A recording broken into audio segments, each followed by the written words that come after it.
The first nights were a blur of terror and exhaustion. Lila wandered the rain-slicked streets, her thin jacket no match for the chill.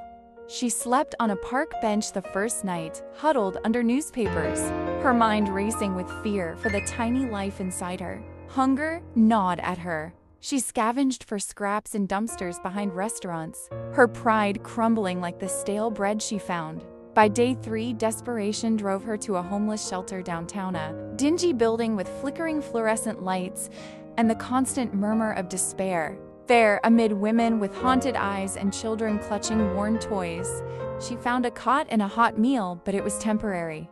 2 weeks max, the intake worker said sympathetically. Then you're on your own. Pregnancy amplified her struggles.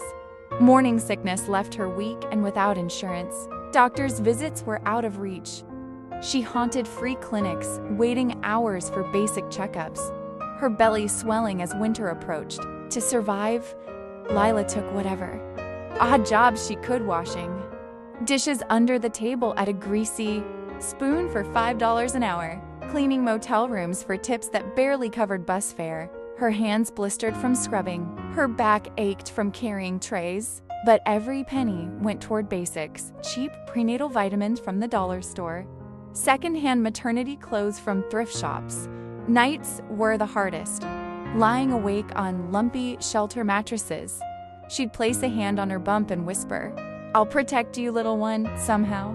As months dragged on, Lila's isolation deepened. Friends from her old life faded away, embarrassed or unwilling to help. She moved from shelter to shelter, sometimes couch surfing with acquaintances who grew weary of her burden. Labor came unexpectedly one freezing January night, alone in a women's hostel. The pain was excruciating. Waves crashing through her as she was rushed to the county hospital. After 12 grueling hours, baby Mia entered the world, a tiny bundle. With Lila's curly hair and a cry that pierced the sterile air like a promise of hope. Holding her daughter for the first time, Lila's tears fell onto Mia's soft skin. "We're in this together," she murmured, vowing to be the mother Evelyn never fully was present. Loving, unbreakable, but reality bit hard. Postpartum, Lila juggled motherhood with survival. Diapers and formula ate through her meager earnings. She skipped meals to ensure Mia ate.